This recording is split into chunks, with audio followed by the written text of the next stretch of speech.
ትሩፈ ምግባር ትሩፈ ምግባር ትሩፈ ምግባር ትሩፈ ምግባር ትሩፈ ምግባር ትሩፈ ምግባር ሙሴ ጸልይ ሙሴ ጸልይ ሙሴ ጸልይ ትሩፈ ምግባር ሙሴ ጸልይ ሙሴ ጸልይ ሙሴ ጸልይ ትሩፈ ምግባር ትሩፈ ምግባር ትሩፈ ምግባር ትሩፈ ምግባር ትሩፈ ምግባር ትሩፈ ምግባር ትሩፈ ምግባር ሙሴ ጸልይ ሙሴ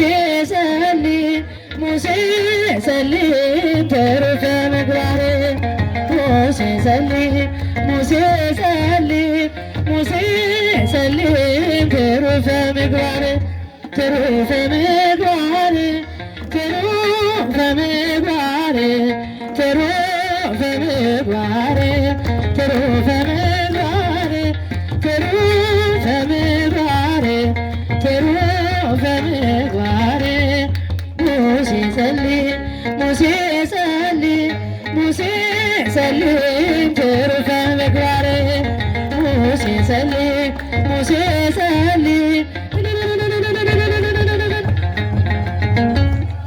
እልል ብላችሁ እግዚአብሔርን አመስግኑ። ወወልድ መንፈስ ቅዱስ አሃዱ አምላክ።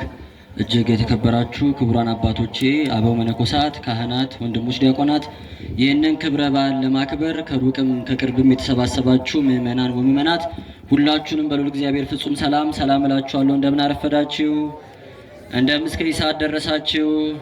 አሜን። መመስገን የባህሪ ገንዘቡ የሆነ ልዑል እግዚአብሔር አምላካችን ስሙ ከምድር እስከ አርያም በቅዱሳኑና በእኛ በደካሞቹ አንደበት የተመሰገነ የተከበረ ከፍ ከፍ ያለ ይሁንልን።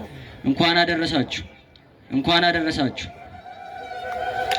እግዚአብሔር አምላካችን ቢወድ ቢፈቅድ በጣም አሳጥረን የእግዚአብሔርን ቃል እንነጋገራለን። ያው ካህናቱ ሊቃውንቱ በማህሌት ነው ያደሩት፣ ገና ደግሞ ቅዳሴውም ይቀጥላል። ስለዚህ ሰፊ ሰዓትን መውሰድ አንችልም።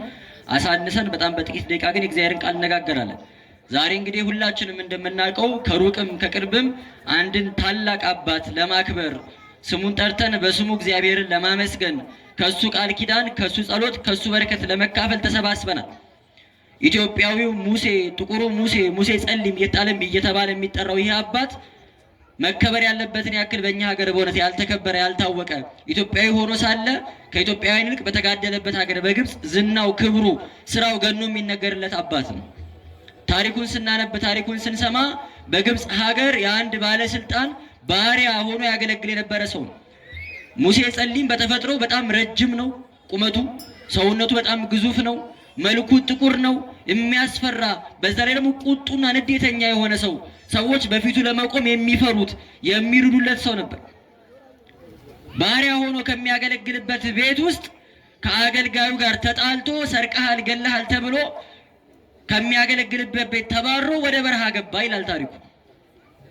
ወደ በረሃ ከገባ በኋላ በዛ በረሃ ላይ ሰውን እያስጨነቁ እየዘረፉ እየሰረቁ ከሚኖሩ ከወንበዴዎች ጋር ተወዳጅቶ አብሯቸው እየዘረፈ አብሯቸው እየገደለ በዝሙት በስርቆት በወንብድና የኖረ ሰው ነው። የሙሴ ጸሊምን ታሪክ መናገር ደስ ይላል። ብዙ ጊዜ ስለ ቅዱሳን ገድል ሲነገር ስለ ተጋድሏቸው ስለ ስራቸው ሲወራ ቅድስናቸው ብቻ ስለሚነገር ከእናታቸው ማህፀን ጀምሮ ከህፃንነታቸው ጀምሮ የነበሩበት ቅድስና ስለሚነገር ብዙዎቻችን ሩቅ አድርገን እናስባቸዋለን።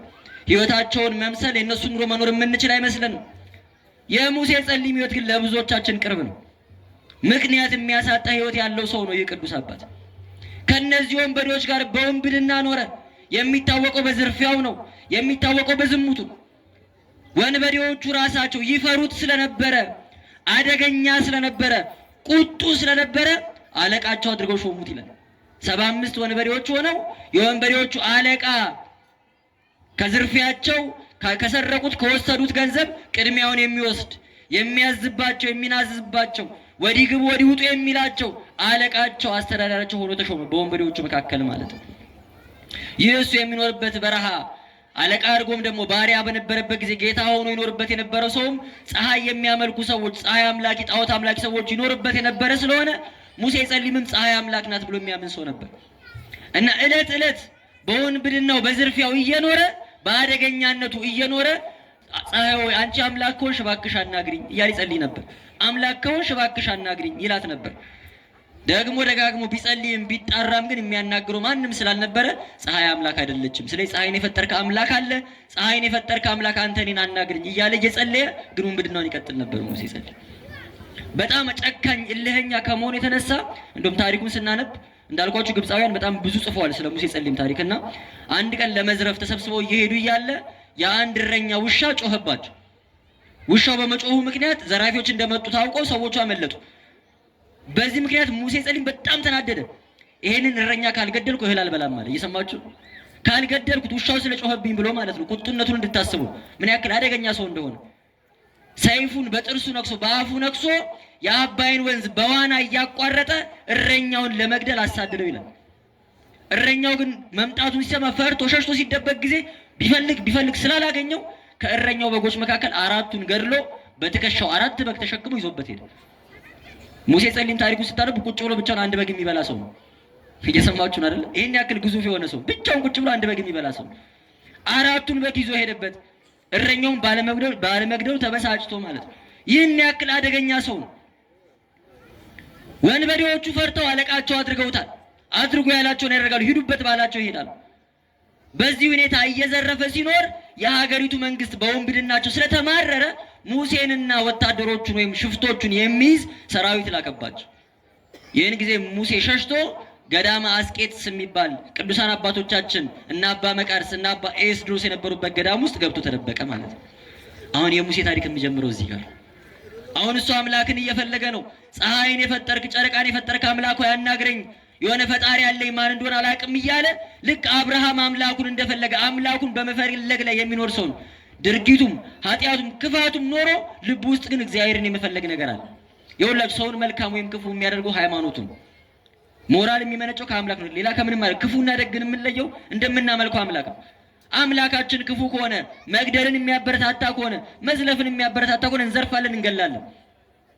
ለዛ ነው ገዳዮቻችን የበዙት። አምላክ ግን ግድያ መጥፎ ነው፣ ዝርፊያ መጥፎ ነው የሚል ከሆነ መግደልን መዝረፍን ትፈራለህ።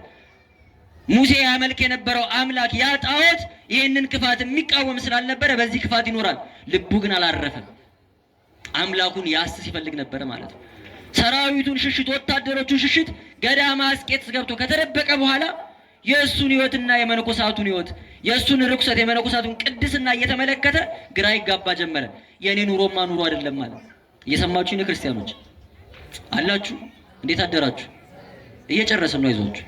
የእኔ ሕይወት አይደለም፣ የእኔ ኑሮ አይደለም።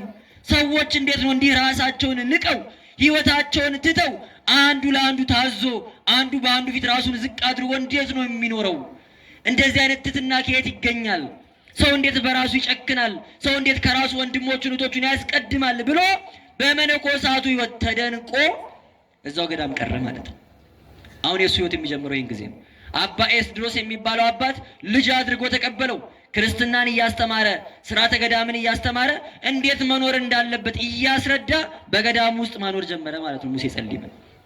አሁን ሙሴ ጸሊም ኃጢአትን ናቃት፣ ዝሙትን ናቃት፣ ዝርፊያን ናቃት። ከኃጢአት ከክፋት ሁሉ ተመለሰ። ግን ደግሞ እሱ ተመለሰ ማለት እንደው በአንዴ ነገር አለቀ ማለት አይደለም። ብዙ የብዙዎቻችን ችግር ይሄ ስለሆነ የሙሴ ታሪክ ለእኛ ትምህርት ነው ብያችኋል። ሙሴ ገዳም ውስጥ ገብቶ መኖር ከጀመረ በኋላ ጠላት ዲያብሎስ ሲፈትነው የነበረው የትውስታ ኃጢአት በሚባል ነው። ሲን ኦፍ ሚሞሪ ይሉታል ፈረንጆቹ።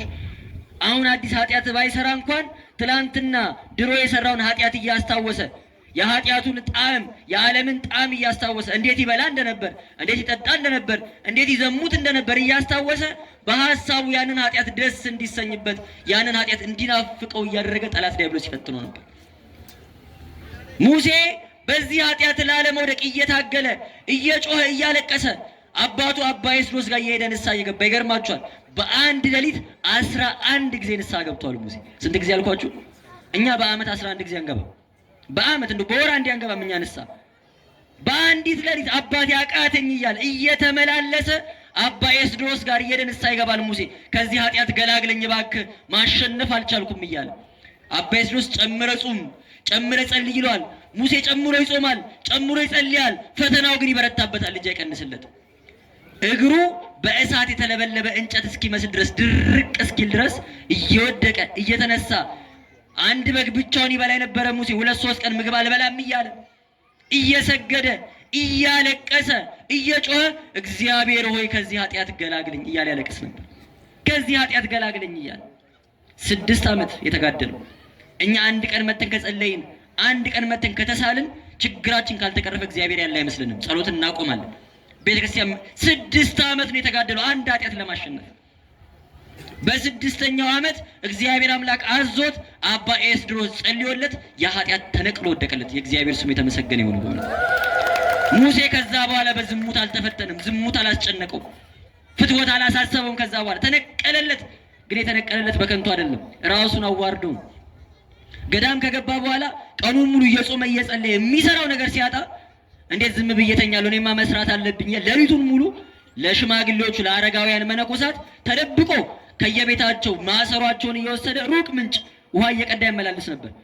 ጠዋት ሲነሱ ሁሉ ውሃ ሞልቶ ያገኛሉ ማሰሯቸው። ምንጩ ሩቅ ነው፣ ከየት እንደመጣ አያውቁም። ሙሴ ሌሊቱን ሙሉ ውሃ ሲቀዳ ያድራል። እንዴት ራሱን ዝቅ እንዳደረጋያችሁ። ያ ሁሉ ሰው ይታዘዝለት የነበረ ሙሴ አሁን የሁሉ ታናሽ ራሱን አደረገ። ጽድቅ የምትገኘው በትህትና ነው። ሙሴ የትህትና ምልክት ነው። ራሱን አዋረደ፣ ዝቅ አደረገ።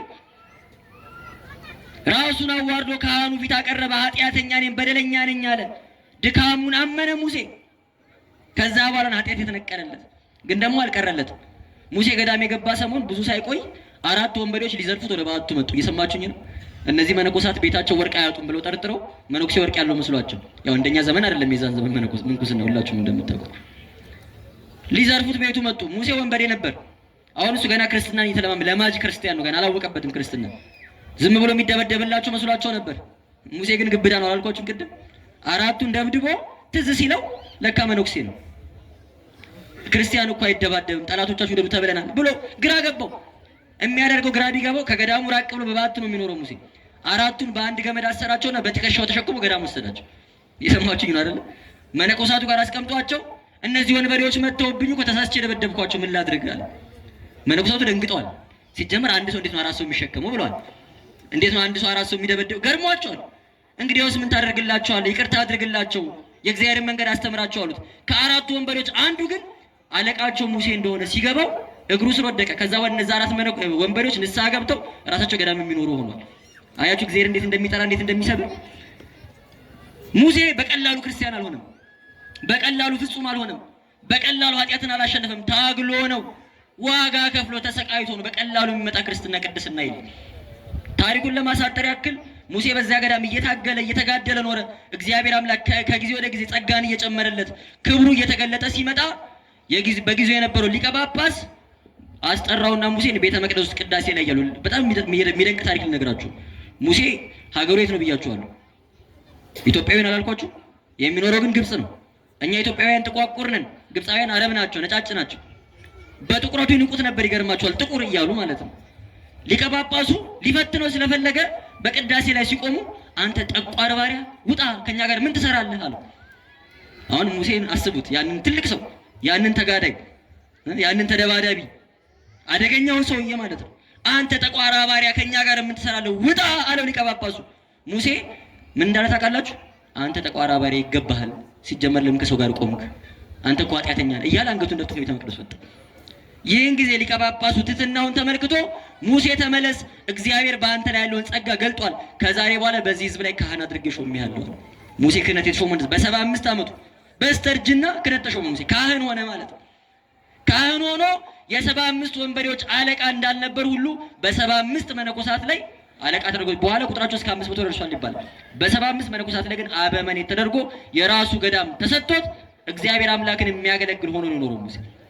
መጨረሻ ላይ በእድሜው ፍጻሜ አባ መቃርስ የሚባለውን ታላቅ አባት ለመሳለም ተሰብስበው ሲሄዱ ከእናንተ መካከል በሚገርም ሰማዕትነት የሚሞት በሰይፍ የሚሞት አንድ ሰው ይታየኛል አላቸው አባ መቃርስ።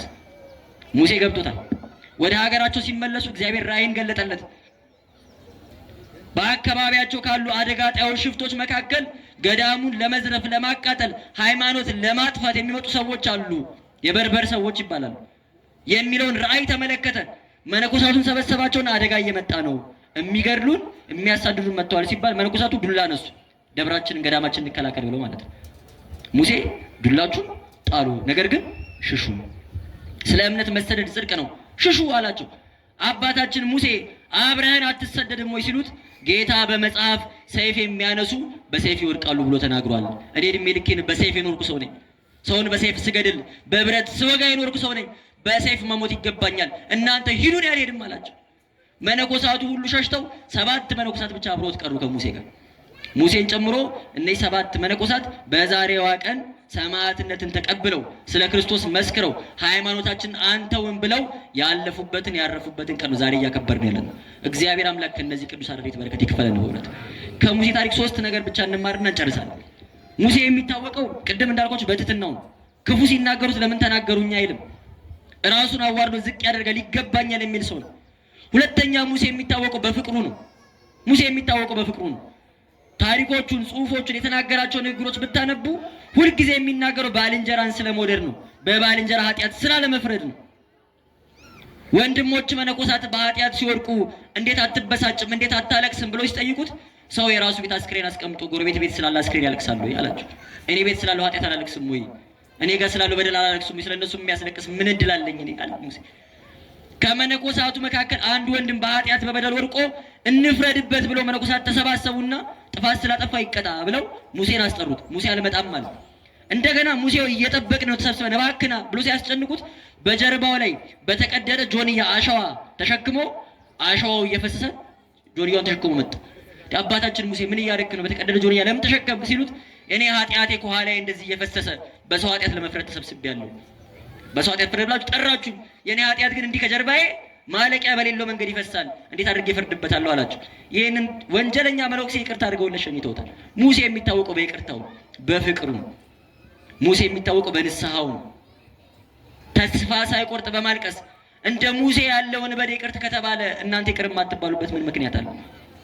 ሙሴ ራሱን ለእግዚአብሔር ስለሰጠን የተወደደው እናንተ ራሳችሁን ለእግዚአብሔር ባሰጡ ለምን አትወደዱም? ክርስቲያን ራሳችሁ ከሰጣችሁ እግዚአብሔር እኛን የማይወድበት ምን ምክንያት አለ? ያቃተን እኮ ለእግዚአብሔር ራስን አሳልፎ መስጠት ብቻ ነው። እግዚአብሔር የማይምር ሆኖ አይደለም። የቅዱሳንን በዓል የምናከብረው አድንቀናቸው አቤተ ከሌ ደስ ሲል ብለን እንድንሄድ አይደለም። ታሪኩን እንድናቅ አይደለም። ታሪካቸውን እንድንመስል ነው። ህይወታቸውን እንድንኖር ነው። ከኛ በላይ ወንበዴ የለም። ከኛ በላይ ዘማዊ የለም። ከኛ በላይ ኃጢአተኛ የለም። እግዚአብሔር አምላክ ግን ሊምረን የታመነ አምላክ ነው። ኃጢአታችንን ሰው ቢያውቀውም ባያውቀውም፣ ሰው ቢያየውም ባያየውም ሁልጊዜ የሚያይ ልብንና ኩላሊትን የሚመረምር አምላክ ግን አለ። ራሳችን አሳልፈን በሱ ፊት ከሰጠን እግዚአብሔር አምላክ ከወደቅንበት የወንብድና ህይወት አምጥቶ ስሙን ጠርተን የምናከብረው ቅዱስ ሊያደርገን ይችላል። የሚዘከር ቅዱስ የዛሬ 1600 ዓመት የነበረውን ወንበዴ ዛሬ ቅዱስ ተብሎ በስሙ ተሰብስበናል። እኛ ማን ስላከበረው? እግዚአብሔር ስላከበረው። እግዚአብሔር ያከበረው ራሱን አሳልፎ ስለሰጠን። እዚህ የመጣችሁት ለመዳን ነው ክርስቲያኖች፣ ለመዳን ነው። ደርሶ ለመመለስ አይደለም፣ ፎቶ ለመነሳት አይደለም፣ ሄድኩ ለማለት አይደለም፣ እምነት ጸበል ለመውሰድ አይደለም የመጣችሁት፣ ለመዳን ነው። የሙሴን ህይወት እንድታደርጉ ነው። ከሱ ህይወት እሱ ፍቅር እንደነበሩ ፍቅር እንዲኖራችሁ፣ ትህትና እንደነበሩ ትህትና እንዲኖራችሁ፣ ንስሐን ገንዘቡ እንዳደረገ ንስሐን እንድትኖሩባት ነው የተጠራችሁት። መተን ካልዳንን ጥቅም የለውም። ሙሴ ጸሊም ቃል ኪዳኑ በዝሙት በፍትወት ለሚፈተኑ ወጣቶች ፈጥኖ ደራሽ ነው። እሱ ይጨነቅ እንደነበረ ለሚጨነቁ ኃጢአትን ጠልተው ዝሙትን ንቀዋት አልፈልግም እያሉ ግን ደግሞ ለሚፈተኑ ሰዎች ፈጥኖ ደራሽ ነው። የሙሴ አምላክ ማረኝ ሲባል ይምራል። ሙሴ አማልደኝ ሲባል ያማልዳል። ለተጨነቁ ለተጠበቡ ሰዎች ፈጥኖ ደራሽ ነው ሙሴ። እኛ ስንጸልይም ስንሳለም ቤት ስጠኝ፣ መኪና ስጠኝ፣ ጤና ስጠኝ ሆኖ ነው ችግራችን። ጽድቅን ስለማንጸልይ ነው። ከኃጢአት መላቀቅን ስለማንማጸን ነው። የሚያላቅቁ ቅዱሳን አሉ። እግዚአብሔር አምላክ እነሱን ስለሰጠን ስሙ የተመሰገነ ይሁን። ስለነበረን ጊዜ ሉል እግዚአብሔር አምላካችን ስሙ የተመሰገነ ይሁን። ከቅዱስ አባታችን ሙሴ ጸሊም ረድኤቱን በረከቱን ጣዕመ ፍቅሩን ያሳድርብን። በእውነት እሱን የሚመስል ህይወት ኖረን እሱ ባለባት በእግዚአብሔር መንግስት እንዲያሰባስበን የእግዚአብሔር አምላካችን ቅዱስ ፈቃዱ ይሁንልን። ወስብሐት ለእግዚአብሔር። ይቆያል።